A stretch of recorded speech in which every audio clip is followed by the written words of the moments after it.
All right, back for another beer review, and today I'm going to be reviewing a beer from the Captain Lawrence Brewing Company, and they're out of Elmsford, New York. And this is their Tropigose. So on the label here, they're calling this a Gose-style ale brewed with passion fruit and guava. Sounds pretty delicious to me. Comes in at 4.5% alcohol by volume, and I believe 15 IBUs according to Untappd. I have no idea how accurate that is, but it's Untappd. And at the time of review, this beer is right around 2 months old, so not the freshest, but also it's a Gose, it shouldn't matter. So, Captain Lawrence, this is the first beer I'm reviewing from them on my channel, and honestly, they're one of my favorite New York State breweries and have been for about 5 or 6 years. I used to love their Captain's Reserve Imperial IPA. I know a fellow beer tuber and good friend of mine, Paul over at PA Brew News, loves that beer. I believe it's called Palate Shifter now. They changed the name. Some of their barrel-aged beers, their sour program, they do a really good job, and they get a lot of distribution in the Western New York area and have for a long time, like I mentioned. So next Wednesday, I'll be featuring them on Western New York Wednesday. I have another beer from them, so should be pretty fun. But this one piqued my interest because it's a Gose, and as you guys know, I like kettle sours, Goses, Berliner Weiss, the whole nine. And when they're fruited, sign me up, you know what I mean? Passion guava fruit. Sounds pretty delicious to me. Anyway, let's get this into a glass, see what we got going on.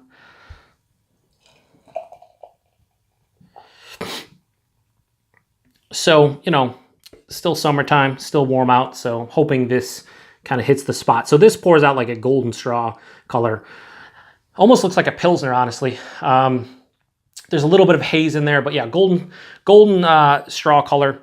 It has about a finger of this bright white head, one of the brightest and whitest heads that I've ever seen in any of the beers I've reviewed on my channel. Yeah. Anyway, oh my God, it has the snap, crackle, and pop. I'm probably going to always mention that now just because I'm an idiot. But yeah, plays the role of Gose. Let's get a nose on it. Wow, so this is the first Gose in a while that I've had that has a big salinity punch to it. Definitely a salty vibe to the nose. Smells more tart than sour. Has even this slight funkiness to it.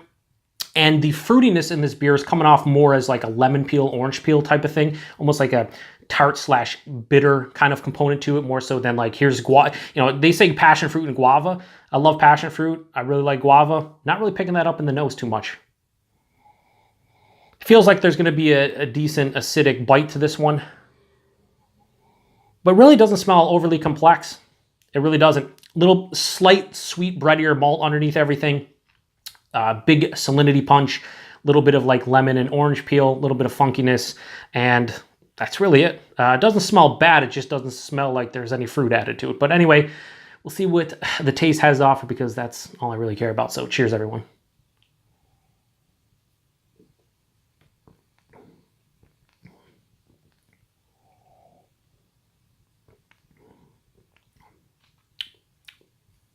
Not much going on, honestly.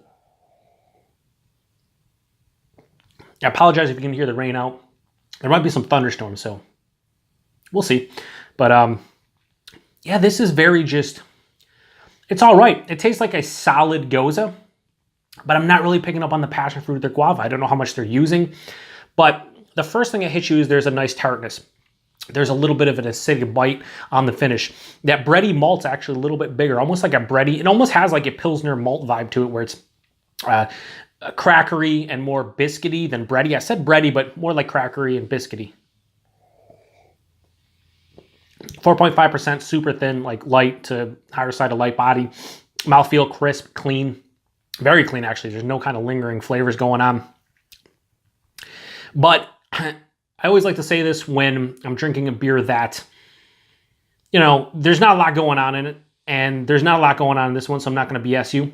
It's just a decent Gose. Like there's, when you're saying passion fruit and guava in any kind of beer, I expect some kind of characteristics from those fruit. You know, I mean, you got passion fruit, you know, usually has a very pronounced characteristic to it, guava too. So to not be able to pick up on this either means my palate's off, which it could be because it's terrible anyway, or this beer just doesn't have a lot of it. So like I said, light-bodied, crisp, clean, and refreshing. There's a nice effervescent, like, you know, spritzy carbonation going on. There's a nice tartness there. A little bit of an acidic bite on the finish. More of that lemon orange, not the peel that I was getting in the nose, more like a sweeter juice to it, like an orange and a lemon juice.